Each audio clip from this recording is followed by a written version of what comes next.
I feel and I believe कि एक disturbed childhood के पास इतनी कैपेसिटी होती है कि वो आपकी होल लाइफ को डिस्टर्ब कर सकता है। एंड इन वर्स्ट केस ये ना सिर्फ आपकी लाइफ को डिस्टर्ब करेगा, इनफैक्ट डिस्ट्रॉय भी कर सकता है, आपकी भी और आपसे जुड़े हुए और जुड़ने वाले लोगों की भी। And this case one of the finest example of that thing. तो आज की केस स्टडी में हम किसी एक स्पेसिफिक मर्डर सीन के बारे में बात नहीं करेंगे। इनफैक्ट आज हम एक ऐसी सीरीज ऑफ किलिंग के बारे में बात करेंगे जो हमें एक ऐसे सीरियल किलर की तरफ लेकर जाएगा जिसने एक वक्त पर पूरे लॉस एंजलिस को, सैन फ्रांसिस्को को हिलाकर रख दिया था। उसकी किलिंग की वजह से लोगों के अंदर इतना ज़्यादा अपरॉर हो गया था, इतना ज़्यादा डर बैठ गया था कि रात के टाइम उन्हें बस यही लगता था कि कहीं वो नाइट स्टॉकर या कहीं वो वॉक इन किलर उनके घर को अगला टारगेट ना बना ले। हाँ, उसके नाम पर ये कुछ स्पेसिफिक नाम हैं जो दिए गए थे। द फेमस, ये कहो LA's most infamous night stalker. तो चलिए आज हम इस मोस्ट इनफेमस नाइट स्टॉकर या वॉक इन किलर के बारे में बात करते हैं। So hey everyone, welcome to my channel at grey. Come on, let's sit in the dark and have light on another gruesome serial killer whose name is Ricardo Richard Ramirez, or the Night Stalker.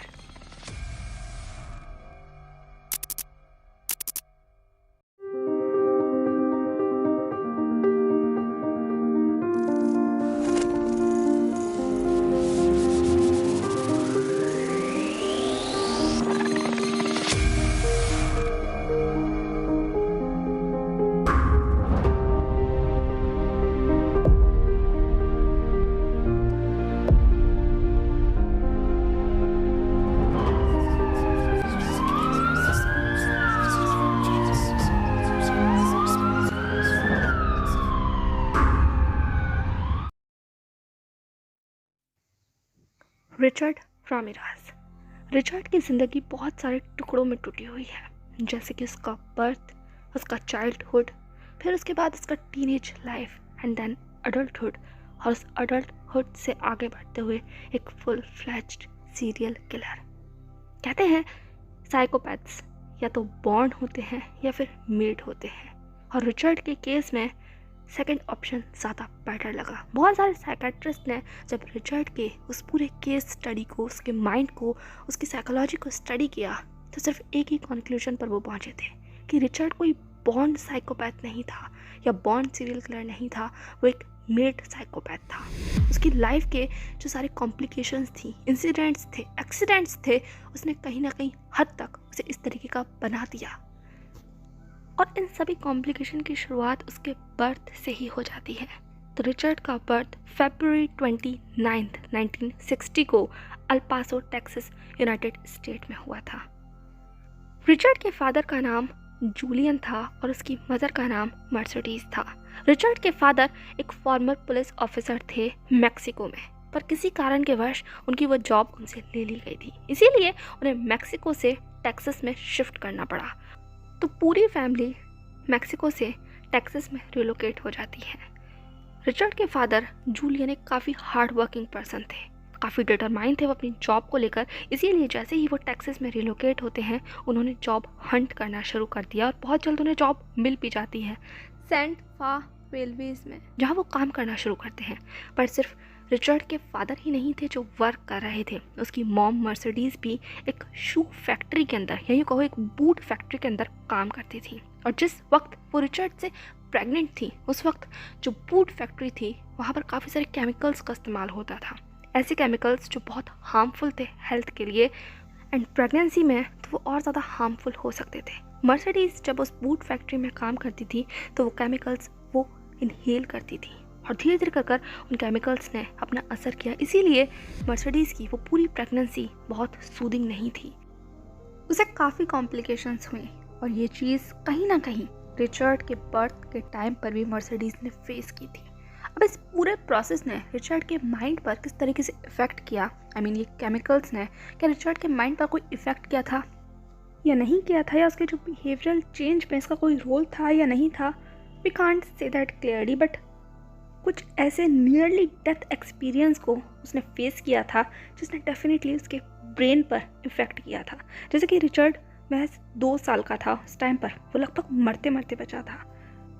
दरअसल हुआ यूँ था कि उनके घर पर एक dresser हुआ करता था। ड्रेसर जिस पर हम लोग तैयार होते हैं, वैसे एक ड्रेसर था लकड़ी का। And one day, we don't know, Richard उस टाइम पर खेल रहा था या जो कुछ भी वो कर रहा था, वो लकड़ी का एक टुकड़ा रिचर्ड के सर पर बहुत गहरी तरीके से लगता है।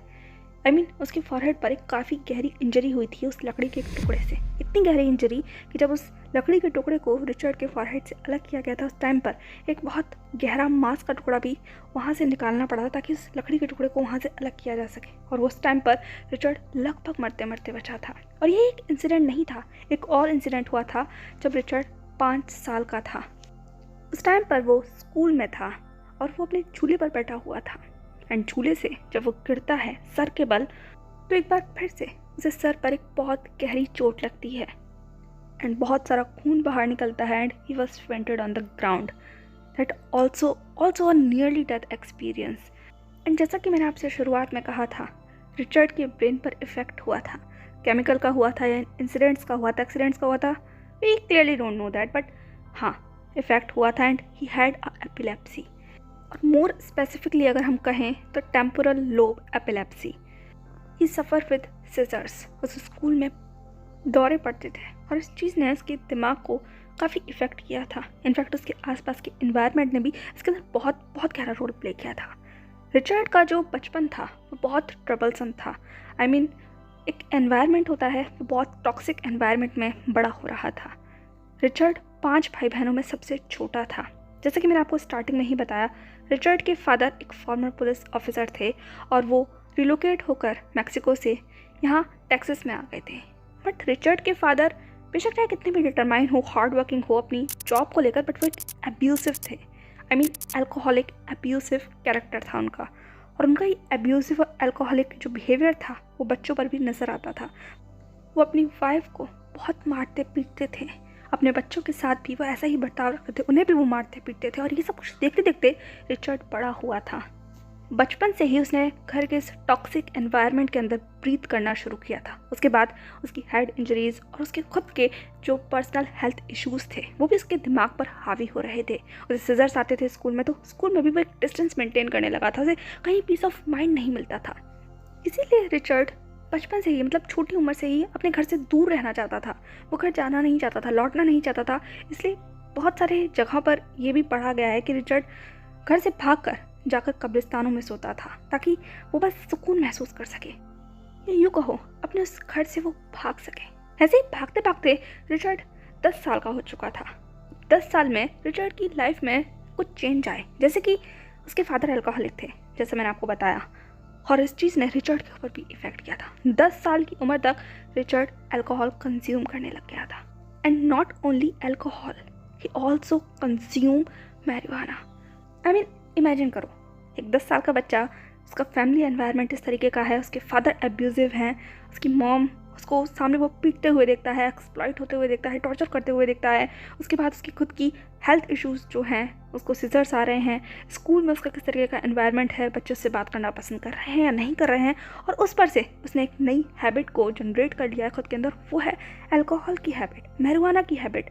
तो इस चीज़ ने रिचर्ड की पर्सनैलिटी को किस तरीके से डेवलप किया, या ये कहो किस तरीके से डैमेज किया शुरुआत से ही, ये आगे चलकर कहीं ना कहीं उसके स्टेट ऑफ माइंड पर बहुत गहरा इम्पैक्ट करता है। पर यही चीज़ काफ़ी नहीं थी।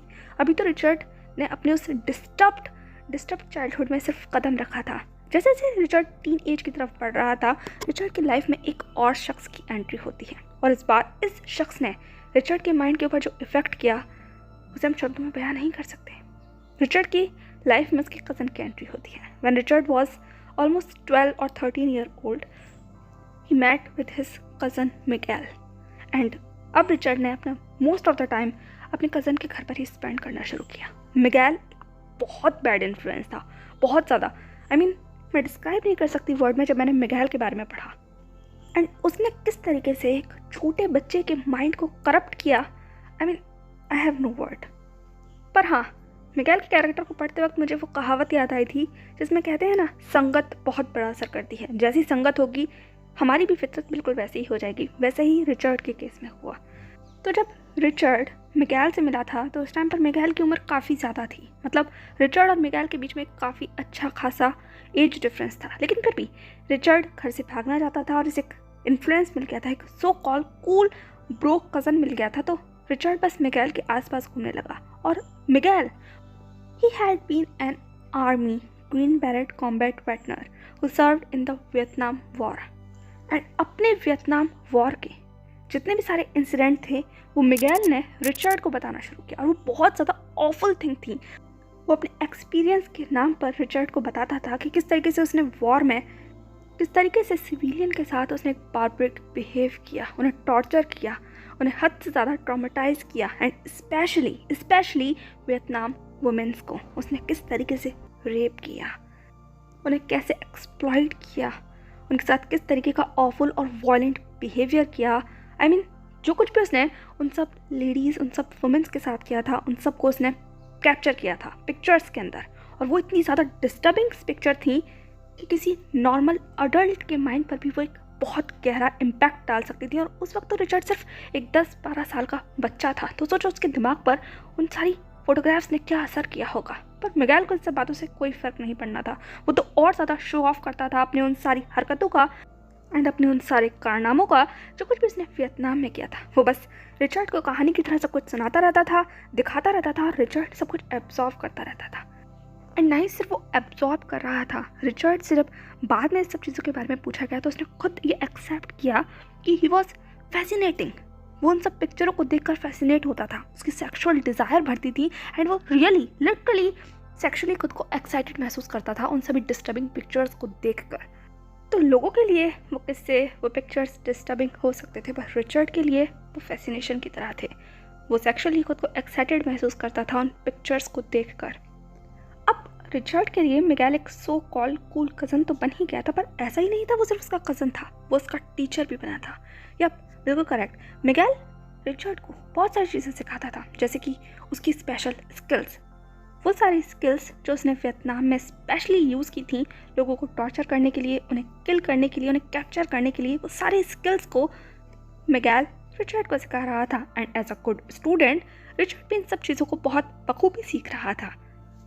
तो रिचर्ड के केस में मिगेल न सिर्फ एक बैड इन्फ्लुएंस था, इनफैक्ट उसकी सारी हरकतों ने किस तरीके से रिचर्ड के कैरेक्टर में अपना इम्पैक्ट किया है, you will literally feel that. कहीं ना कहीं रिचर्ड ने ये सब कुछ एक फैसिनेशन की तरह ही नहीं लिया था, इनफैक्ट एक ऑब्सेशन की तरह लिया था, जो आगे चलकर उसकी सीरियल किलिंग में साफ साफ नज़र आने वाला था। अब तक हमें लग रहा होगा कि रिचर्ड के फादर, उसके घर का वो एनवायरनमेंट और मिगेल, यही सब कुछ ऑफुल हो सकता था रिचर्ड के केस में। इससे ज़्यादा और बदतर भयानक क्या हो सकता था, पर ऐसा नहीं था। अभी और कुछ भी था जो होना था। जैसे कि एक दिन 4 मई 1973 हर रोज़ की तरह मिगेल और रिचर्ड एक दूसरे के साथ टाइम पास कर रहे थे। रिचर्ड मिगेल के घर पर था। He was sitting on the couch and वो अपने सामने आर्गूमेंट देख रहा था, मिगेल का और उसकी वाइफ का। रिचर्ड के लिए कोई नई बात नहीं थी, वो अक्सर अपने माँ और पापा को लड़ते हुए देखता था, तो ये लड़ाई या ये आर्गूमेंट कोई एक्सेप्शन नहीं था। बट ये शायद रिचर्ड की उस वक्त सोच रही होगी, क्योंकि एक्सेप्शन था। मिगेल का और उसकी वाइफ का वो हीटेड आर्गूमेंट इतना ज़्यादा हीटेड हो जाता है कि मिगेल ने अपनी खुद की गन से अपनी वाइफ को फेस पर शूट किया and she was died on the spot in front of Richard and he would turn to be a solo witness of whole this murder. तब जब मर्डर हो ही गया था तो ऑब्वियस सी बात है, मिगेल को पुलिस ने अरेस्ट किया एंड उसे प्रिजन ले जाया गया। But surprisingly he found it not guilty and reason दिया गया उसकी insanity. So cause of insanity Miguel was ended up not in the prison but a mental asylum for the 4 whole years. अब Miguel के चले जाने से या उसको जेल हो जाने से रिचर्ड की ज़िंदगी में एक खालीपन आ गया था, और वो खालीपन बहुत जल्द भरने वाला था। जैसे कि हम शुरुआत से ही देख रहे हैं कि रिचर्ड अपने घर से भाग रहा था, तो एक बार फिर से वो स्केप ढूंढता है, और इस बार वो स्केप था रिचर्ड की बड़ी बहन के घर। तो रिचर्ड की एल्डर सिस्टर रूथ की शादी हो गई थी, वो अलग रहती थी अपने हस्बैंड के साथ जिसका नाम था रॉबर्टो। तो रिचर्ड अपना घर छोड़कर अपनी बड़ी बहन रूथ के घर पर आ जाता है, और रूथ भी कहीं ना कहीं हद तक अपने घर के एनवायरनमेंट को तो जानती ही थी, तो वो जानती थी कि उसके फादर किस तरीके के इंसान है और रिचर्ड को कितनी प्रॉब्लम होती है, इसीलिए रूथ ने भी रिचर्ड को अपने घर में जगह दे दी थी। और एक बार फिर से रिचर्ड को एक और कंपनी मिल गई थी, तो वो थी रॉबर्टो की।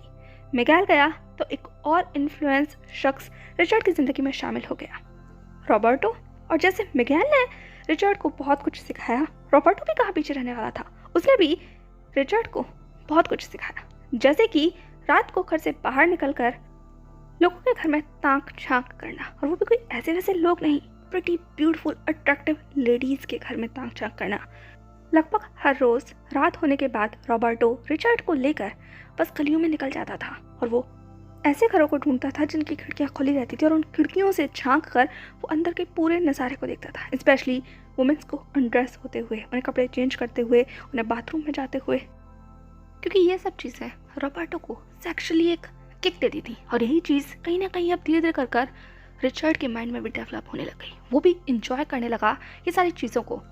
एंड आई कांट डिसाइड कि रिचर्ड की इन सब चीज़ों में क्या गलती थी। I mean, उसके लिए सब कुछ नॉर्मल था या नॉर्मल हो गया था। हाँ, हमें सुनने में बहुत अजीब लग रहा है, पर रिचर्ड के लिए तो यही एनवायरनमेंट था। उसे शुरुआत से ही ये सारी चीज़ें मिली, ऐसे लोग मिले जिसने सिर्फ बदतर चीज़ें ही सिखाई और दिखाई, और इस चीज़ को रिचर्ड अडॉप्ट करता गया, अब्सॉर्ब करता गया और अपने कैरेक्टर में वो शामिल करता गया। वेल, अब वक्त और गुजरता है। रिचर्ड अब 9th स्टैंडर्ड में था, एंड जैसा कि मैंने आपको स्टार्टिंग में ही बताया था रिचर्ड की उन लतों के बारे में, अल्कोहल और मैरिजुआना की लत के बारे में, तो उसे खुद को सपोर्ट करना था और अपनी इन सारी अर्जेस को भी पूरा करना था, और उसके लिए पैसे चाहिए थे। इसीलिए रिचर्ड ने पार्ट टाइम जॉब करना शुरू किया। वो हॉलीडे इन में वर्क करने लगा। उस वक्त टेक्सास में काफ़ी सारे हॉलीडे इन हुआ करते थे। बहुत सारे टूरिस्ट वेकेशन बनाने के लिए वहाँ टेक्सास आया करते थे। तो रिचर्ड ने होटल में वर्क करना शुरू कर दिया था एज अ क्लीनर और अ स्टाफ मेंबर। रिचर्ड वहाँ काम करने लगा, पर वो सिर्फ काम नहीं कर रहा था, वो अपने जॉब का एडवांटेज लेकर होटल में ठहरने वाले गेस्ट के रूम में एंट्री लेता था। उसके पास की हुआ करती थी। तो जैसे ही होटल के विजिटर्स बाहर घूमने के लिए अपना रूम छोड़ जाते थे, अपने रूम में सामान रखकर छोड़ जाते थे, तो उनके जाते के साथ ही रिचर्ड रूम के अंदर बस दाखिल हो जाता था उस की हेल्प से, और वो उस रूम में जाकर चोरियाँ करता था। वो गेस्ट की वैल्यूबल थिंग्स को, उनकी ज्वेलरीज को बस चुरा लेता था। बाद में अगर गेस्ट कंप्लेन करें तो वो होटल की रिस्पॉन्सिबिलिटी होती थी, क्योंकि उस टाइम पर सीसीटीवी तो थे नहीं जो लोगों को पता चल सके कि कमरे के अंदर कौन आया था या कौन गया था। खैर, ऐसे ही एक दिन था, रिचर्ड एक बार फिर से किसी गेस्ट के रूम में घुसा था, पर सरप्राइजिंगली इस बार रूम खाली नहीं था। दरअसल रिचर्ड को लगा कि रूम खाली होगा, क्योंकि उस रूम में से उसने उस रूम के ओनर को जाते हुए देखा था, पर उस रूम में सिर्फ वो अकेला नहीं था, उसकी वाइफ भी उस कमरे में थी जो सोई हुई थी, और उसे छोड़कर वो हस्बैंड बाहर चला गया था। और इस चीज़ का मौका देखकर रिचर्ड उस कमरे में दाखिल होता है, एंड उस लड़की को देखते के साथ ही रिचर्ड की जो सेक्सुअल डिज़ायर थी, उसकी फैंटेसीज थी, वो एकदम से करवट पलटने लगती हैं। उस लड़की को देखते के साथ ही उसका दिमाग जैसे काम करना बंद ही कर देता है, और उस कमरे में रॉब करने की जगह अब उस लड़की को रेप करना शुरू करता है। He was try to rape her, force her, पर सरप्राइजिंगली एंड मिरेकलसली उस कमरे में उस लड़की का हस्बैंड आ जाता है। और जैसे ही वो रिचर्ड को ये सब कुछ करते हुए देखता है, ही स्टार्ट टू बीट हिम, वो उसे मारने लगता है, पीटने लगता है। होटल के अंदर बहुत सारा शोर शराबा हो जाता है, क्योंकि वो आदमी रिचर्ड को उस रूम से पीटता पीटता अपने रूम के बाहर ले आया था। लोग देखना शुरू कर चुके थे, मैनेजर भी वहाँ पर आ गए थे, तो एक बहुत बड़ा काओस मच गया था। और ना ही सिर्फ काओस मचा था, पुलिस तक उस इंसिडेंट पर आ गई थी। एंड लिटरली रिचर्ड उस स्टेज पर पहुँच गया था जहाँ अगर केस दर्ज होता तो वो डेफिनेटली जेल में जाता, बट सरप्राइजिंगली केस दर्ज हुआ ही नहीं, क्योंकि उन कपल ने कोई कंप्लेन फाइल ही नहीं की। उन्होंने पूरे मामले को ड्रॉप कर दिया, and they were refuse to testify, क्योंकि वो कपल आउट ऑफ स्टेट का था और वो ये सब कुछ सर पछड़े में नहीं पड़ना चाहते थे। क्योंकि अगर वो रिचर्ड के खिलाफ कोई केस फाइल करते तो उन्हें बार बार ट्रैवल करना पड़ता, इसीलिए इन सब चीज़ों से बचने के लिए उन्होंने कोई केस फाइल ही नहीं किया। एंड जब रिचर्ड के खिलाफ कोई कंप्लेन ही नहीं हुई तो केस किस बात का होता और क्यों उसे अरेस्ट किया जाता, है ना। इसीलिए रिचर्ड को छोड़ दिया गया, बट उस पर कोई केस तो नहीं हुआ था। लेकिन अब उस होटल में तो काम नहीं कर सकता था ना, इसलिए उस होटल से, उस जॉब से भी हाथ धोना पड़ा। और ना ही सिर्फ उसको होटल से धक्का मार के बाहर निकाल दिया गया, इनफैक्ट उसने अपने स्कूल से भी खुद को ड्रॉप आउट कर लिया था। So it is very clear कि उसने अपनी हाई स्कूल तक को भी कंप्लीट नहीं किया था। अब इस फेज से या इस एज से लगभग 22 साल की उम्र तक बीच में रिचर्ड ने क्या किया, इसके बारे में कुछ स्पेसिफिक और साफ चीज़ें नहीं हैं, बट हाँ, अभी वो इस टाइम पर टेक्सास में ही था। उसके पास्ट रिकॉर्ड को देखते हुए आई डोंट थिंक सो कि इसने कुछ ज़्यादा कुछ खास अच्छा किया होगा, क्योंकि इस कुछ सालों का रिकॉर्ड नहीं था। बट एक चीज़ थी, वो थी कि इस टाइम तक आते आते he was completely addicted with marijuana. तो अपने इस अर्ज को पूरा करने के लिए मे बी रिचर्ड को पैसा चाहिए था, या फिर वो टेक्सास की लाइफ से बोर हो गया था, फेड अप हो गया था। तो उसने डिसाइड किया था कि वो अब टेक्सास से मूव होगा कैलिफोर्निया।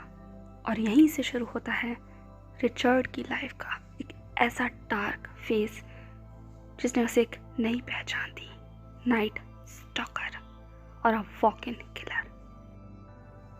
तो रिचर्ड डिसाइड कर चुका था कि उसे कैलिफोर्निया में शिफ्ट होना है, लेकिन कैलिफोर्निया में भी लॉस एंजलिस के अंदर। पर लॉस एंजलिस जाने से पहले रिचर्ड ने सैन फ्रांसिस्को में रुकने के बारे में सोचा and he went to San Francisco.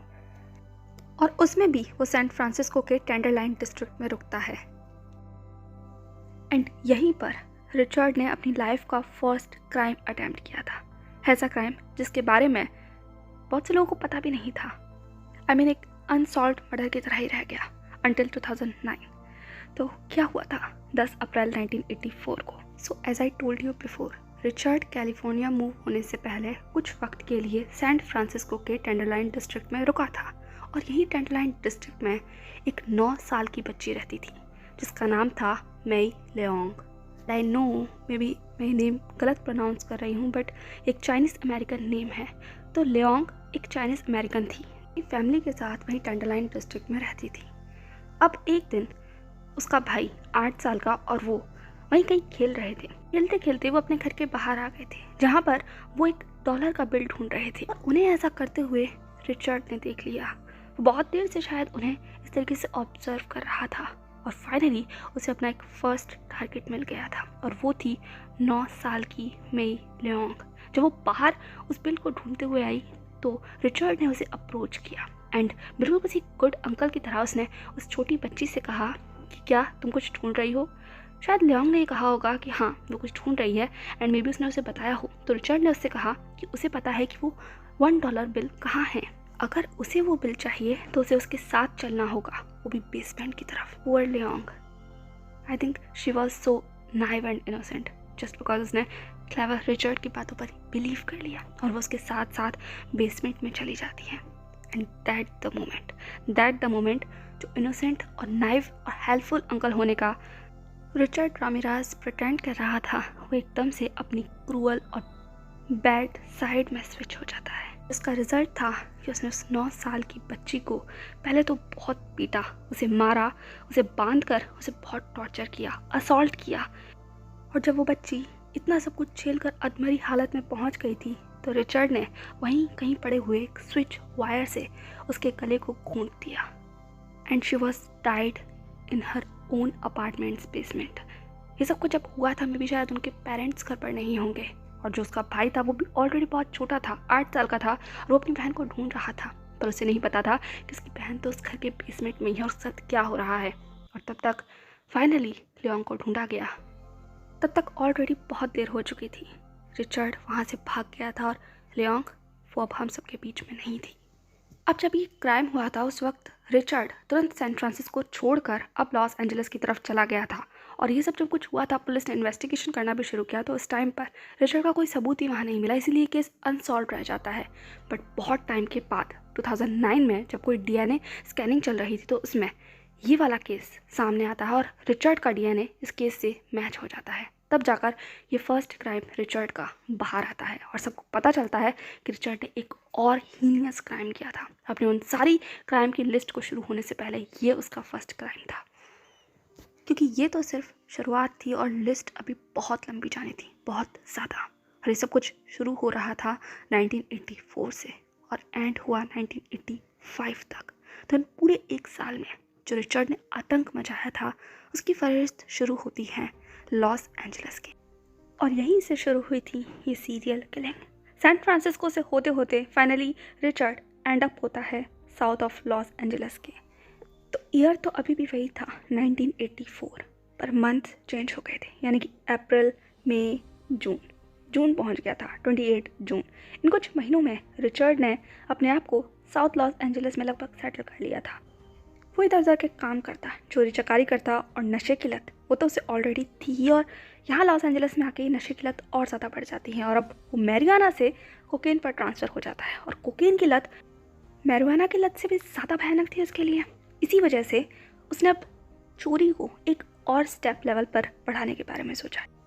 और नहीं सिर्फ चोरी, शायद अपने उस फैसिनेशन को जीने के बारे में भी रिचर्ड ने सोच लिया था। इसीलिए 29 जून 1984 को वो एक ओल्ड लेडी के घर में स्नेक इन होता है। लगभग 79 ईयर ओल्ड जेनी उस वक्त अपने घर में सोई हुई थी, एंड मे भी शायद उसके घर की खिड़की खुली हुई थी जिसके थ्रू रिचर्ड उस घर में दाखिल हुआ। और उसके बाद सिर्फ उस अपार्टमेंट से जेनी की बॉडी मिलती है जिसको बहुत ही ब्रूटली तरीके से स्टैप किया गया था। उसकी गर्दन पर इतनी बार चाकू से वार किया गया था कि उसकी गर्दन ऑलमोस्ट उसके बाकी की बॉडी से लगभग अलग ही होने वाली थी। So she was brutally murdered. और उसके बाद तो बस सिलसिला शुरू ही हो गया। अब वक्त था मार्च 17, 1985। एक बार फिर से रिचर्ड ने अटैक किया और इस बार उसके सामने थी एक 22 साल की लड़की जिसका नाम था मारिया। मारिया उस वक्त अपने गैराज में थी जिस वक्त रिचर्ड ने उस पर अटैक किया था, and he shoot on her face. But surprisingly, यही कहो शायद उसका लक अच्छा था, उसने अपने हाथों को उठाया अपने फेस को कवर करने के लिए, या कहो रिचर्ड से बचने के लिए। और उस वक्त जिस वक्त रिचर्ड उसके ऊपर गोली चला रहा था, मारिया ने अपने हाथों में अपनी कार की चाबी को पकड़ा हुआ था, तो वो बुलेट जाकर सीधी उस गाड़ी की चाबी पर लगती है जिससे मारिया शायद बच जाती है। बट वो प्रिटेंड करती है कि शी वॉज नो मोर और बस अपनी गाड़ी में ऐसे ही गिर जाती है। वहीं दूसरी तरफ जब रिचर्ड को कहीं कुछ ऐसा लगता है कि हाँ अब मारिया का यहाँ काम हो गया है, तो वो घर के अंदर दाखिल होता है और घर में मारिया की रूममेट थी, 34 years Dial. I don't know, I think I am pronounce wrong, but yeah Dial ने जब ये गन शॉट सुना था तो वो अलर्ट हो गई थी and she was scared.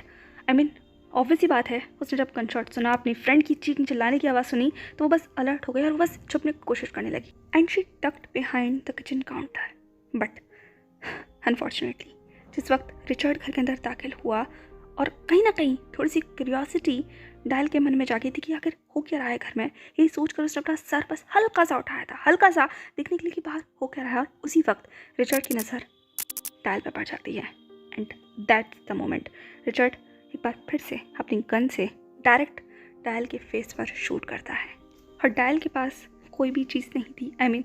Maria की तरह वो लकी नहीं थी, उसके हाथ में कोई चाबी नहीं थी, इसीलिए she was died on the spot.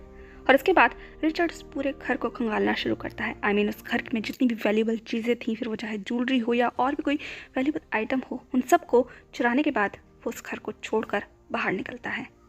And यहाँ रिचर्ड रुका नहीं था, थमा नहीं था, क्योंकि अगले ही घंटे में उसने अपना एक अलग टारगेट ढूंढ लिया था। और इस बार उसकी टारगेट थी वेरोनिका। यही कहो जिस कार में वो बैठी हुई थी वो कार, क्योंकि रिचर्ड को भागने के लिए उस कार की ज़रूरत थी, इसीलिए उसने वेरोनिका को उस कार से बाहर निकाला, 2 बार उसको शूट किया and he was left. But Richard अपने पीछे छोड़ गया था वो 2 हत्याएं और उन तीसरी हत्या का प्रयास जिसने ऑलमोस्ट पूरे शहर के अंदर खलबली मचा दी थी। मीडिया के अंदर रिचर्ड की चर्चाएं चल रही थी। एक ऐसा शख्स जिसके घुंघराले बाल हैं, जिसकी बहुत उभी हुई आंखें हैं, और ऐसा ही कुछ डिस्क्रिप्शन लेकर हर जगह रिचर्ड के बारे में बात हो रही थी। पुलिस भी बैक टू बैक 2 मर्डर को इन्वेस्टिगेट कर रही थी और वहीं दूसरी तरफ मीडिया ने रिचर्ड को एक नाम दे दिया था, और वो नाम था वॉक इन किलर का या फिर वैली इंट्रूडर का। बट ये टाइटल बहुत जल्दी चेंज होने वाला था नाइट स्टॉकर में, क्योंकि यहाँ से रिचर्ड बैक टू बैक काफ़ी सारे मर्डर्स करेगा और इन सभी मर्डर में उसका लगभग एक पैटर्न होगा, एक मॉडस ऑपरेंडी होगा जिसे वो फॉलो करता था। ये मॉडस ऑपरेंडी था कि रिचर्ड रात के टाइम अपनी कार से बहुत सारे घरों में रैकी किया करता था। ऐसे पॉश इलाकों में वो घरों को ढूंढा करता था जहाँ पर या तो घर की खिड़की खुली हो या जिनके घर के अंदर रिचर्ड किसी तरीके से जा सके, जैसा कि रॉबर्टो के केस में होता था। जब रॉबर्टो के इन्फ्लुएंस में रिचर्ड था और वो लोग घर में रात को ताक-झाक किया करते थे, वही चीज़ रिचर्ड ने अपने इन सीरियल किलिंग में अप्लाई की थी। तो रॉबर्टो का घर में ताक-झाक करने वाला सिलसिला रिचर्ड ने अप्लाई किया घर के अंदर दाखिल होने में, और मिगेल की वो सारी ट्रेनिंग जो उसने रिचर्ड को दी थी किलिंग के लिए, लोगों को कैप्चर करने के लिए, उन्हें टॉर्चर करने के लिए, वो सब कुछ रिचर्ड ने अपनी किलिंग में अप्लाई की लोगों को मारने के लिए और अपने उस फैसिनेशन को, अपने उस सेक्सुअल डिज़ायर को पूरा करने के लिए जिसने उसे ऑलमोस्ट राक्षस में तब्दील कर दिया था।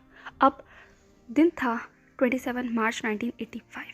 रिचर्ड एक बार फिर से किसी घर में दाखिल होता है। रात के लगभग 2 बज रहे थे और उस घर के अंदर 64 ईयर विंसेंट अपनी वाइफ 44 ईयर मैक्सिन के साथ अपने बेडरूम में सोया हुआ था। पर रिचर्ड जैसे ही उस घर में दाखिल होता है वो पूरे घर को देखने लगता है और उसके बाद लास्ट में वो एंड अप होता है इन लोगों के बेडरूम में एंटर होते के साथ ही रिचर्ड ने ऑन द स्पॉट विंसेंट को शूट किया और उस गोली की आवाज़ को उसके बगल में सोई हुई मैक्सिन ने जैसे ही सुना वो जाग जाती है और अपने रूम में एक अनजान शख्स को देखकर वो बहुत घबरा गई थी। और ना ही सिर्फ वो एक अनजान शख्स था, उसने उसके हस्बैंड को फायर भी किया था और उस चीज़ ने मैक्सिन को बहुत डरा दिया था। वो इस वक्त रिचर्ड से मिन्नतें करने लगती है। She was trying to beg for her life. पर रिचर्ड वो मर्सी दिखाने वालों में से नहीं था। उसने मैक्सिन को बहुत पीटा, बहुत ज़्यादा, एंड में उसके दोनों हाथों को वहीं बेड से उसने बांध दिया और उसके बाद उससे डिमांड करने लगा, पूछने लगा कि घर के वैल्यूबल आइटम कहाँ हैं, ज्वेलरी कहाँ है। And for her dear life Maxine ने रिचर्ड को बता भी दिया एंड उसने कहा कि उसे जो कुछ भी चाहिए वो लेकर इस घर से जा सकता है पर उसे छोड़ दे। रिचर्ड ने मैक्सिन को एक लुक दिया एंड उसके बाद वो घर में उन सब चीज़ों को ढूंढने के लिए चला गया था। पर इस बीच में मैक्सिन ने किसी तरीके से अपने हाथों को खोल लिया था एंड जैसे ही उसने अपने हाथों को खोला उसने अपने बेड के नीचे रखी हुई गन को निकाला। पर इन सब के बीच में रिचर्ड वापस उस बेडरूम में आ जाता है एंड मैक्सिन तुरंत उस गन को रिचर्ड के ऊपर पॉइंट करती है। पर उसका बैड लक था। मैं इमेजिन भी नहीं कर सकती उस वक्त वो सीन क्या होगा और उस वक्त मैक्सिन क्या फील कर रही होगी। उसने रिचर्ड के ऊपर गन तो पॉइंट की थी बट गन अनलोडेड थी और शायद यही पॉइंट था जिसके बाद मैक्सिन समझ गई थी कि उसके साथ अब क्या होने वाला है और बिल्कुल वैसा ही हुआ। रिचर्ड ये पूरा सीन देखकर बहुत ज़्यादा गुस्सा हो गया, इनफैक्ट बहुत ज़्यादा। इसीलिए उसने ना आओ देखा ना ताओ लगातार 3 गोलियों को मैक्सिन के फेस पर शूट किया and Maxine was died on the spot. और इसके बाद भी रिचर्ड का गुस्सा खत्म नहीं हुआ था। वो किचन में जाता है और वहाँ से एक शार्प ब्लंट नाइफ लेकर आता है। उस नाइफ को लाकर उसने मैक्सिन की बॉडी के ऊपर एक उल्टा क्रॉस ड्रॉ किया। मैंने आपको स्टार्टिंग में बताया था कि रिचर्ड अपने घर से बचकर या छिपकर कब्रिस्तान में जाकर सोता था और कहीं ना कहीं रिचर्ड के माइंड में वो शैतान को वर्शिप करता था। वो शैतान का डिवोटी था। इसीलिए आपको बहुत सारी किलिंग में रिचर्ड के थ्रू बहुत सारे साइंस दिखाई देंगे जो शैतान को रिप्रेजेंट करते हैं। जैसे इस केस में उसने मैक्सिन की बॉडी के ऊपर एक उल्टा क्रॉस बनाया था एंड इस पर भी उसने मैक्सिन को नहीं छोड़ा। उसने मैक्सिन की दोनों आँखों को चाकू से गोद कर बाहर निकाला और उन दोनों आईबॉल्स को उसने वहीं किसी ज्वेलरी बॉक्स में रखा और उस ज्वेलरी बॉक्स को वो अपने साथ ले गया। और ये सब कुछ उसने इसलिए किया क्योंकि वो किसी तरीके से बस अपने आप को सेक्सुअली सेटिस्फाई करना चाहता था जो कि वो वहाँ नहीं कर पा रहा था और इस चीज़ ने उसे शायद सेटिस्फेक्शन दिया था, या फिर वो मैक्सिन की आइज़ को किसी किलिंग प्राइस की तरह देख रहा था। वी डोंट नो उसके दिमाग में क्या चल रहा था। पर मैक्सिन के घर से बाहर निकलते वक्त वो उन लोगों के एक फ्लावर गार्डन के अंदर अपना पैर रखता है जहाँ पर उसका फुटप्रिंट वहाँ उस गार्डन में छूट जाता है और यही चीज़ पुलिस को बाद में मिलती है। अब तो अप्रौर मचना लगभग निश्चित हो गया था क्योंकि पुलिस इस वक्त आइडेंटिफाई कर चुकी थी कि इस केस के अंदर जो गोलियां इस्तेमाल की गई हैं वो वही गोलियां हैं जो अभी कुछ टाइम पहले इस्तेमाल की गई थी। यानी कि लास्ट 2 मर्डर केस का जो लिंक था वो इस वाले केस से आकर कनेक्ट हो चुका था और इस सीरीज ऑफ किलिंग ने कहीं ना कहीं पुलिस को एक हिंट दे दिया था कि शहर में एक सीरियल किलर घूम रहा है।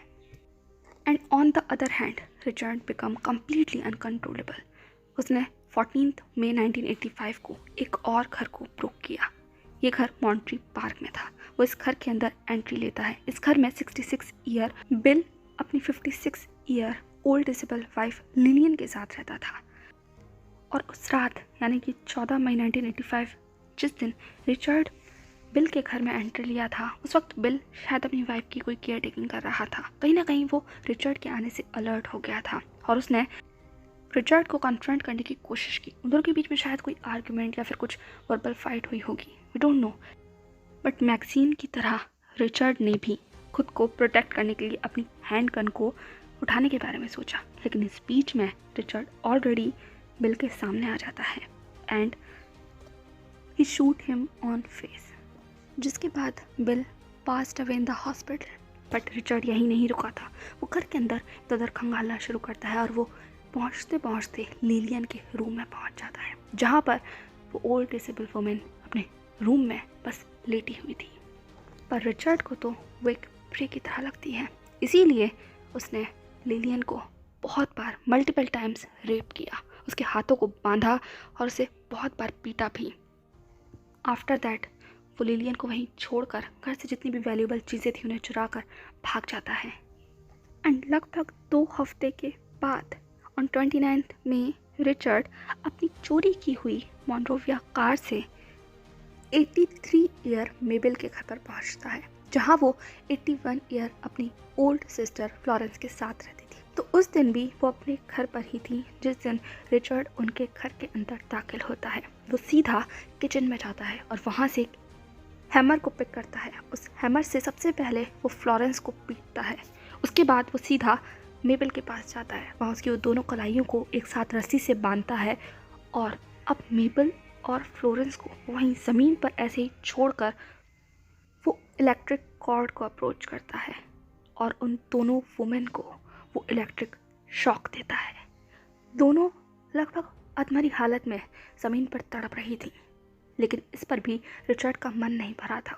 उसने अब इस इलेक्ट्रिक कॉर्ड को छोड़कर फ्लोरेंस को अप्रोच किया एंड फ्लोरेंस को रेप किया और उसके बाद उसी की लिपस्टिक से उसने मेबल के थाई के ऊपर एक पेंटागन ड्रॉ किया और वहीं उनके बेडरूम में भी वॉल के ऊपर उन्होंने उस पेंटागन को ड्रॉ किया और इसके बाद हर बार की तरह उस घर से कीमती सामान चुरा कर भाग जाता है, पीछे छोड़कर उन 2 अधमरी औरतों को।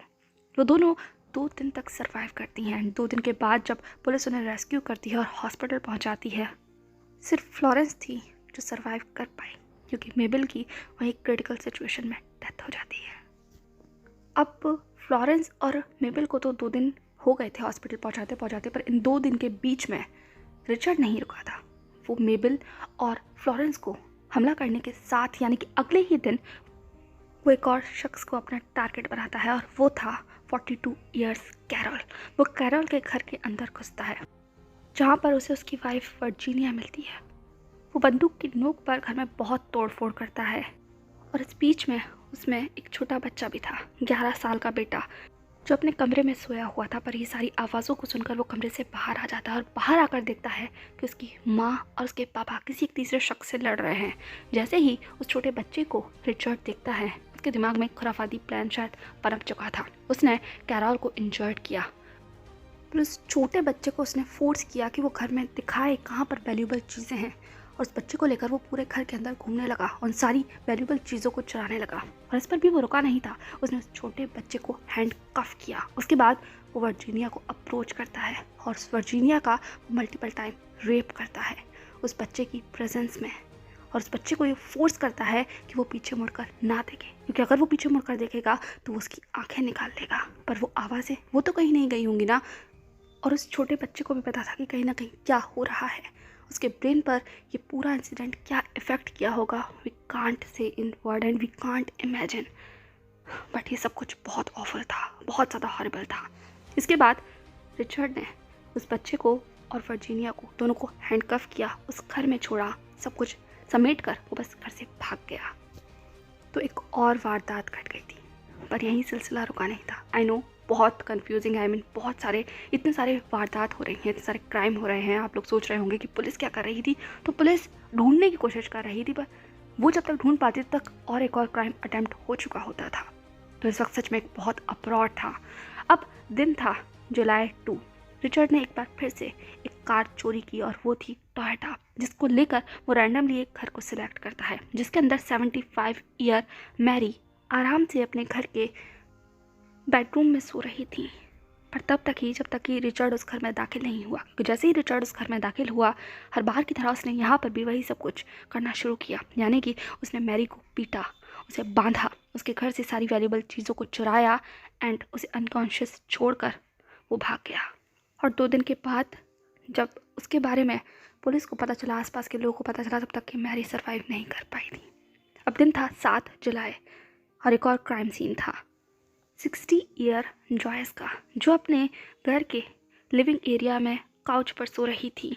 रिचर्ड उसके घर में दाखिल होता है, वो उसे बहुत पीटता है और लिटरली वो अपने जूतों से उसके चेहरे के ऊपर बहुत बार वार करता है, इतनी बार कि उसके जूते का इम्प्रिंट वहाँ पर बस प्रिंट हो गया था।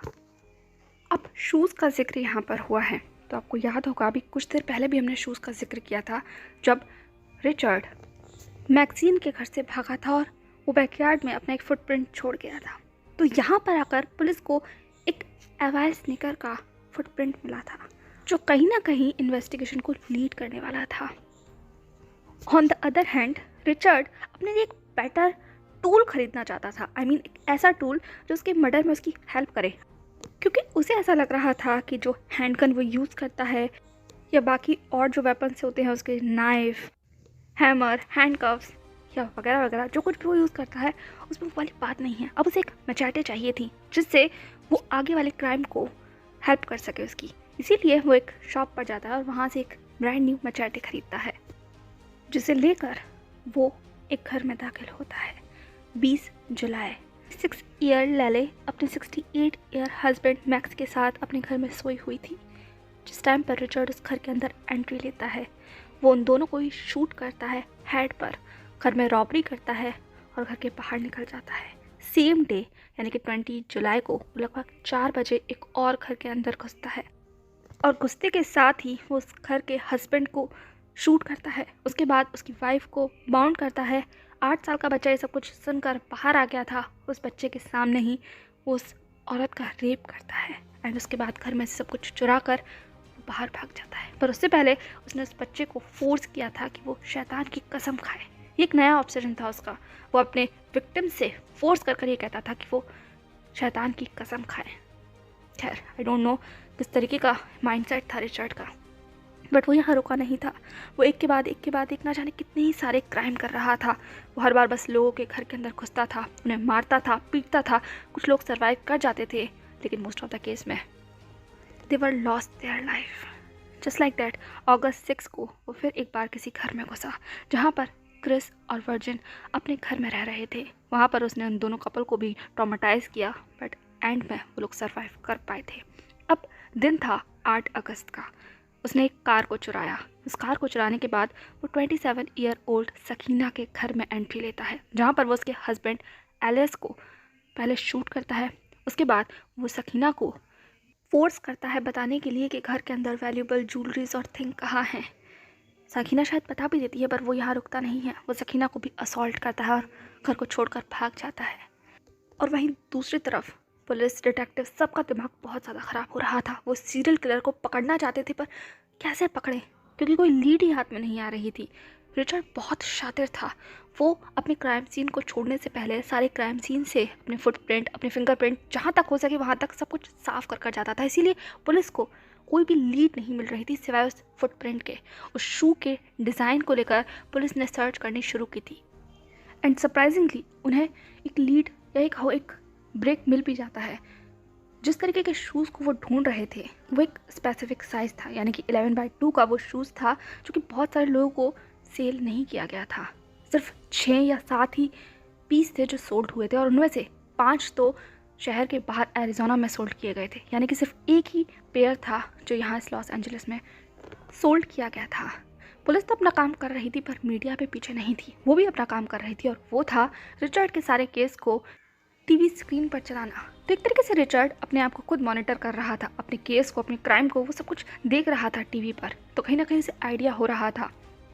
इसीलिए वो कुछ वक्त के लिए एलए छोड़कर सैन फ्रांसिस्को चला गया था, क्योंकि इस वक्त एलए में उसी की बातें हो रही थी। उसका डिस्क्रिप्शन, उसके क्राइम करने का मॉडस ऑपरेंडी एंड साथ ही साथ उसके सारे कत्ल मीडिया के अंदर छाए हुए थे। तो इस चीज़ को थोड़ा शांत करने के लिए रिचर्ड सैन फ्रांसिस्को चला गया था। पर फिर भी वो न्यूज़ फॉलो कर रहा था, क्योंकि वो उसे आइडिया दे रहे थे खुद को मॉनिटर करने का, शायद इसीलिए। और पुलिस और डिटेक्टिव इस चीज़ के बिल्कुल भी फेवर में नहीं थे। वो नहीं चाहते थे कि रिचर्ड किसी भी तरीके से अलर्ट हो जाए, इसीलिए वो बहुत एहतियात के साथ कदम उठा रहे थे। पर शायद लक उनके फेवर में नहीं था, क्योंकि उसी दिन लॉस एंजलिस के एक मेयर ने प्रेस कॉन्फ्रेंस की और उस प्रेस कॉन्फ्रेंस में उसने रिचर्ड के बारे में बताया। यहाँ तक कि उसने ये भी रिवील कर दिया कि पुलिस के पास रिचर्ड का एक फुटप्रिंट है जिसके थ्रू वो रिचर्ड को पकड़ लेंगे। और मेयर की इस बात ने पुलिस के सारे किए कराए पर पानी फिर दिया था। सब लोग बहुत ज़्यादा गुस्सा थे, पर एक जना खुश था और वो था रिचर्ड, क्योंकि कहीं ना कहीं उसे पता चल गया था कि पुलिस उस तक कैसे पहुंच सकती है। इसीलिए उसने सैन फ्रांसिस्को में पहुंचकर अपने शूज़ को उतारा and he literally throw his shoes on the Golden Great Bridge. तो अपने शूज़ को फेंकने के बाद रिचर्ड को अब लग रहा था कि अब तो उसे कोई पकड़ ही नहीं पाएगा, क्योंकि एविडेंस ही खत्म हो चुका है। इसीलिए बस फ्री हो गया एंड शायद यही सोचकर वो सैन फ्रांसिस्को से वापस एलए आ गया था। 24 अगस्त को वो एलए ड्राइव कर पहुंचा था और एलए आते ही उसकी वो क्राइम करने की अर्ज ने एक बार फिर से उसे किक किया और यही सोचकर उसने एक बार फिर से किसी घर के अंदर घुसने की कोशिश की, जहां एक तरफ मीडिया ने चाहे कितना भी रिचर्ड को अलर्ट कर दिया हो, पर एक काम उन्होंने अच्छा किया था और वो काम था लोगों को अलर्ट करना। अब लोगों को पता था कि इस तरीके का एक सीरियल किलर आज़ाद घूम रहा है जो लोगों के घर के अंदर रात के टाइम पर घुसता है और उनके साथ वो सब कुछ करता है। तो कहीं ना कहीं लोग अब रिचर्ड से अलर्ट हो गए थे, बिल्कुल उसी तरीके से जिस रात को रिचर्ड ने उस घर के अंदर घुसने की कोशिश की। तो उसके आने की आहट को या सुगबुगाहट को एक 13 साल के बच्चे ने सुन लिया, क्योंकि मैंने कहा ना एलए के अंदर इस वक्त रिचर्ड के बारे में चर्चा बहुत हो रही थी। तो कहीं ना कहीं वो छोटा बच्चा भी अलर्ट माइंड से था और उसने रात में जब इस तरीके की आहट को सुना तो 13 साल का जेम्स अलर्ट हो गया। और जैसे ही वो अलर्ट हुआ उसने नाइट स्टॉकर कहकर हर जगह हल्ला मचाना शुरू कर दिया, अपने पेरेंट्स को बताना शुरू कर दिया। एंड ये सुनते के साथ ही रिचर्ड वॉज फ्रीक आउट और वो बस उल्टे पैर अपनी कार की तरफ दौड़ने लगा। But the brave boy not stop hair. उसने अपनी फैमिली को तो अलर्ट किया ही, रिचर्ड को रोका भी एंड साथ ही उसने रिचर्ड की कार को भी नोट कर लिया था, जैसे कार का मॉडल, कार का कलर एंड कार के लाइसेंस प्लेट के कुछ फ्यू नंबर्स, जो बाद में जाकर पुलिस को बहुत हेल्प करते हैं। या ये कहो रिचर्ड को पकड़वाने में जेम्स का जो रोल था ना वो सच में ट्रिमेंडस था, क्योंकि इस इंसिडेंट के बाद रिचर्ड बहुत अलर्ट हो गया था। वो उस जगह से जिस तरीके से भागा था उस कार में, उसके बाद उसने अपनी चुराई हुई कार को वहीं कहीं दूर पार्क कर दिया और जल्दबाजी में जैसे कि वो हर बार अपने हर क्राइम सीन को साफ़ करता था, उसने उस कार को भी साफ़ किया।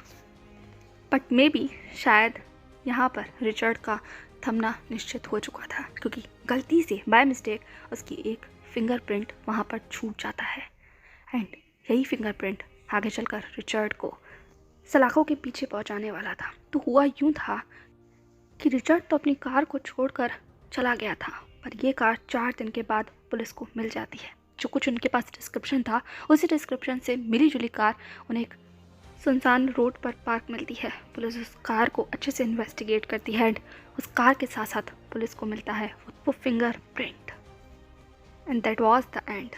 पुलिस उस फिंगरप्रिंट को अपने सिस्टम में डालती है एंड अब एक नाम मिल गया था। वो नाम था रिचर्ड रामिरेज, 25 ईयर, जिसका एक क्राइम टेक्सास के अंदर रिपोर्ट हुआ था, कुछ इसी तरीके का, जिसमें रिचर्ड ने एक कार को चुराया था, कुछ लोगों को घायल किया था, लड़ाई झगड़ा किया था, कुछ ऐसा ही एक क्राइम वहाँ रिपोर्ट हुआ था, जिसके अंदर रिचर्ड से जुड़ी हुई डिटेल्स को सिस्टम के अंदर एंटर कर दिया गया था। और पुलिस को ये डिटेल अब बहुत हेल्प करने वाली थी, क्योंकि रिचर्ड का अब एक चेहरा कम्प्लीटली पुलिस के सामने था, उससे जुड़ी हुई इन्फॉर्मेशन पुलिस के सामने थी, या ये कहो अब उस नाइट स्टॉकर की पहचान लोगों के सामने थी, जिसका नाम था रिचर्ड रिकार्डो रामिरेज। इसीलिए एक बार फिर से एक प्रेस कॉन्फ्रेंस होती है एंड पब्लिकली वो एड्रेस करते हैं रिचर्ड को। उन्होंने अपने स्टेटमेंट में कहा, we know who you are, everyone else will too and there will be no place for you to hide. पूरे एलए में इस वक्त हर जगह रिचर्ड के बारे में सारी इन्फॉर्मेशन छाप दी गई थी, मैगजीन्स में, न्यूज़पेपर्स में, न्यूज़ चैनल्स पर, हर जगह रिचर्ड का चेहरा, उसका नाम, सारी इन्फॉर्मेशन थी। वहीं दूसरी तरफ रिचर्ड इन सब बात से बेखबर होकर 30 अगस्त को अपने भाई से मिलने के लिए एरिज़ोना जाता है, पर उसे उसका भाई वहाँ एरिज़ोना में नहीं मिलता है और वो उससे बिना मिले हुए वो एलए लौट आता है। पर शायद उसे पता नहीं था कि एलए में ऑलरेडी उसके नाम के पर्चे बढ़ चुके हैं। इसीलिए वो जैसे ही बस से नीचे उतरता है लोग उसे अजीब निगाहों से देखने लगते हैं और ये चीज़ कहीं ना कहीं रिचर्ड को अलर्ट कर देती है। इसीलिए वो साइड के एक कन्वीनियंट स्टोर में घुस जाता है। उस कन्वीनियंट स्टोर में वो थोड़ा आगे चलता है एंड वहाँ वो देखता है एक मैगज़ीन को, जिस मैगज़ीन के अंदर उसकी फ़ोटो थी और फोटो के नीचे सारा description and the night stalker का कंप्लीट आइडेंटिफिकेशन। ये देखते के साथ ही रिचर्ड वॉज फ्रीक आउट और उस कन्वीनियंट स्टोर से बाहर भागने लगता है। पर इस पूरी प्रोसेस के अंदर उसे 3 औरतें आइडेंटिफाई कर लेती हैं और वो ज़ोर ज़ोर से चिल्लाने लगती हैं। उनकी आवाज़ सुनकर और ज़्यादा लोग अलर्ट हो जाते हैं, पर रिचर्ड सिर्फ भागना शुरू करता है। वो तुरंत रोड क्रॉस करता है और एक गाड़ी को चुराने की कोशिश करता है। इस बीच में काफ़ी अपराध हो रहा था, लोगों का ध्यान उसकी तरफ आ चुका था और रिचर्ड वो फ्रीक आउट हो रहा था। उसने तुरंत एक गाड़ी को चुराने के बारे में सोचा, पर यह आसान नहीं होने वाला था। लोग जो उसके पीछे भाग रहे थे, इसीलिए वो और ज़्यादा ज़ोर से भागने लगा, इधर उधर देखने लगा। पर जब उसे कोई गाड़ी नहीं मिली और ना ही कोई एस्केप मिल रहा था, तो वो लिटरली फैन से फांद कर रोड के उस तरफ आ गया एंड यहाँ से किसी तरीके से बचते बचाते हुए वो भागने लगता है। इस बीच में उसने 2 और कारों को चुराने की कोशिश की, उनके अंदर बैठने की कोशिश की, पर that was impossible to him. Maybe वो भागने वगैरह से शायद एग्जॉस्ट हो चुका था, या फिर जिस तरीके से लोगों का ध्यान उसके ऊपर जा रहा था इस सब पूरे इंसिडेंट में, उसने उसे बहुत ज़्यादा ड्रेन कर दिया था। तो वो बस भाग रहा था ईस्ट एलए की तरफ।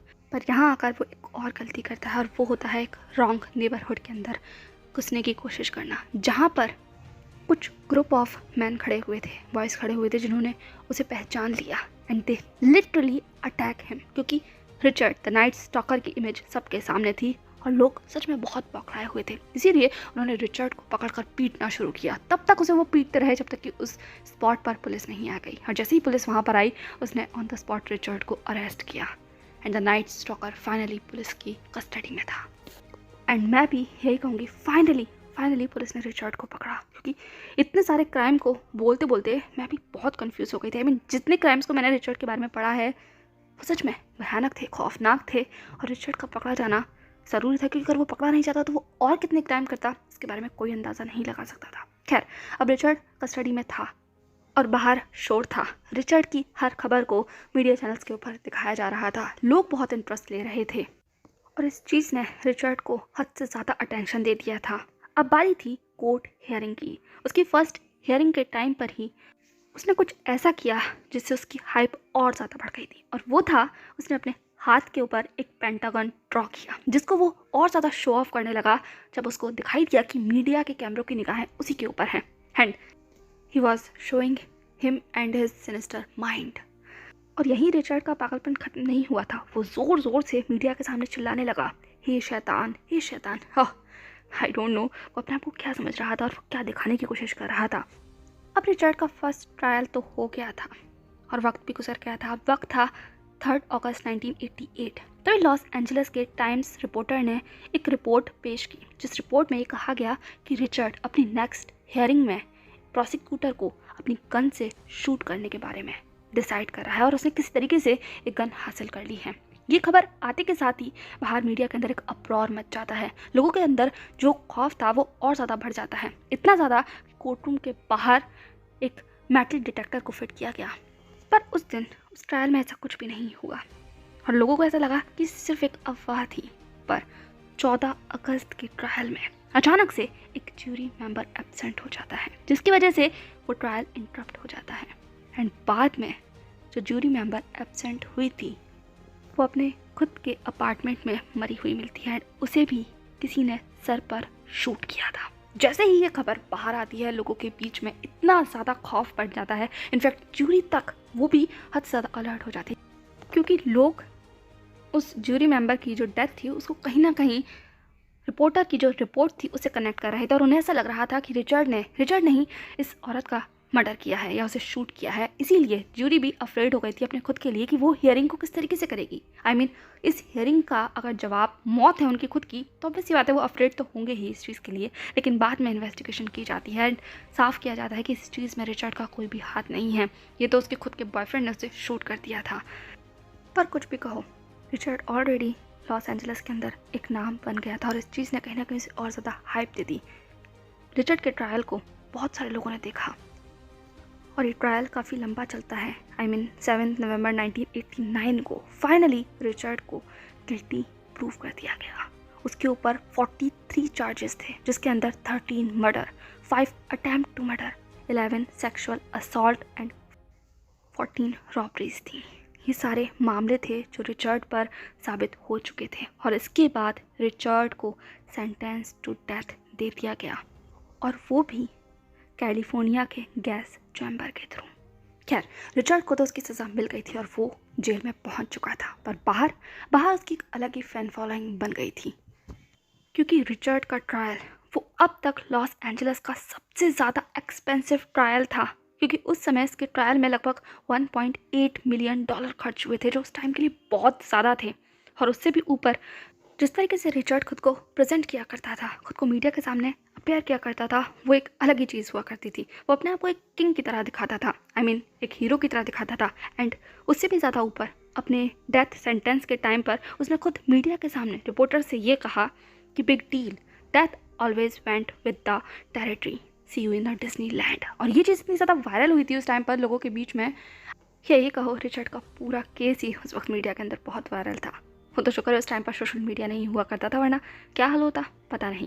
खैर, उस टाइम पर भी रिचर्ड की बहुत हाइप थी, लोगों के अंदर उसकी बातें हुआ करती थी, इतनी ज़्यादा बातें कि लोग उसके फ़ैन बनने लग गए थे, स्पेशली वुमेन्स। उन्हें वो बहुत अट्रैक्टिव लग रहा था, गुड लुकिंग लग रहा था, और इतना ज़्यादा अट्रैक्टिव और गुड लुकिंग लग रहा था कि लोग उसे लेटर्स भेजते थे, हंड्रेड्स ऑफ लव लेटर्स उसके पास आते थे। लोग प्रिजन के बाहर उसके फ़ैन बन गए थे, और रिचर्ड प्रिजन के अंदर बैठा बैठा एक बड़ा नाम जिसके लिए उसके लोग दीवाने हैं और उसे खत भेजते हैं। और यही कम नहीं था, लोग उसके क्राइम से उससे फैसिनेट होकर उसे विजिट भी करना चाहते थे। सीरियसली। खैर, जो कुछ भी हो, उनके सभी दीवानों में एक लड़की भी थी जिसका नाम था डॉरेन। वो एक मैगज़ीन रिपोर्टर थी, जिस मैगज़ीन में उसने रिचर्ड के बारे में बहुत कुछ पढ़ा था, और वो रिचर्ड से इतनी ज़्यादा ऑब्सेस्ड हो गई थी, फैसिनेट हो गई थी उसकी किलिंग को लेकर, उसके चार्म को लेकर, कि उसने रिचर्ड को ऑलमोस्ट 75 लव लेटर्स लिखे थे। वो रिचर्ड से प्यार करने लगी थी, और ये चीज़ उसने एक्सेप्ट की थी खुद रिचर्ड से। और आपको लग रहा होगा कि यहाँ ही तो ख़त्म हो गया होगा ना, पर नहीं, उसने ना ही सिर्फ रिचर्ड से कन्फेस किया, यहाँ तक कि उसे शादी भी की।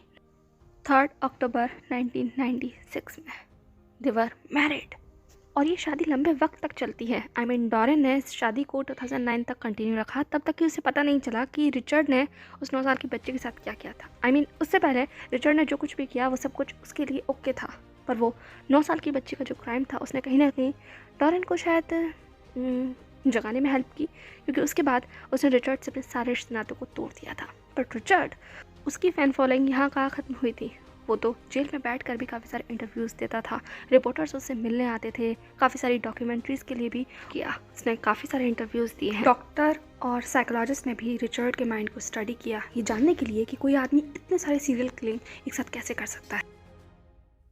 तो रिचर्ड चाहे जेल के बाहर हो या जेल के अंदर, उसका नाम हमेशा लोगों के बीच में रहा था उस टाइम पर। और ऐसा भी नहीं था कि रिचर्ड ने अपील ना की हो अपने जुर्म की माफ़ी के लिए या जेल से बाहर निकलने के लिए। उसने अपील की थी, जैसे कि 7 अगस्त 2006 में उसने अपील की, पर वो खारिज कर दी गई। उसके बाद फिर से उसने अपील की, लेकिन फिर से उसकी अपील को खारिज कर दिया गया, क्योंकि रिचर्ड के क्राइम बहुत ज़्यादा थे, और कोर्ट ये रिस्क नहीं लेना चाहती थी उसे बाहर सोसाइटी में छोड़कर, इसीलिए उसे जेल के अंदर ही रखना ज़्यादा बेहतर था। गैस चैम्बर के थ्रू तो रिचर्ड की डेथ नहीं हुई, बट नेचुरली उसके कुछ हेल्थ इश्यूज़ के कॉज की वजह से उसकी डेथ हो गई थी। 7 जून 2013 को कैलिफोर्निया के Green Way Marin General Hospital में died because of cell lymphoma disease. In fact ये था कि अपनी डेथ से पहले रिचर्ड ने एक 23 ईयर राइटर से इंगेजमेंट कर रखी थी। वो so that's all for today's case. I know video बहुत ज़्यादा लंबा हो गया, इन्फॉर्मेशन बहुत सारी थी, तो आई होप आपको ये वीडियो इंटरेस्टिंग लगा होगा। And if you like these kind of content, so please subscribe my channel and stay safe and stay happy. Bye bye.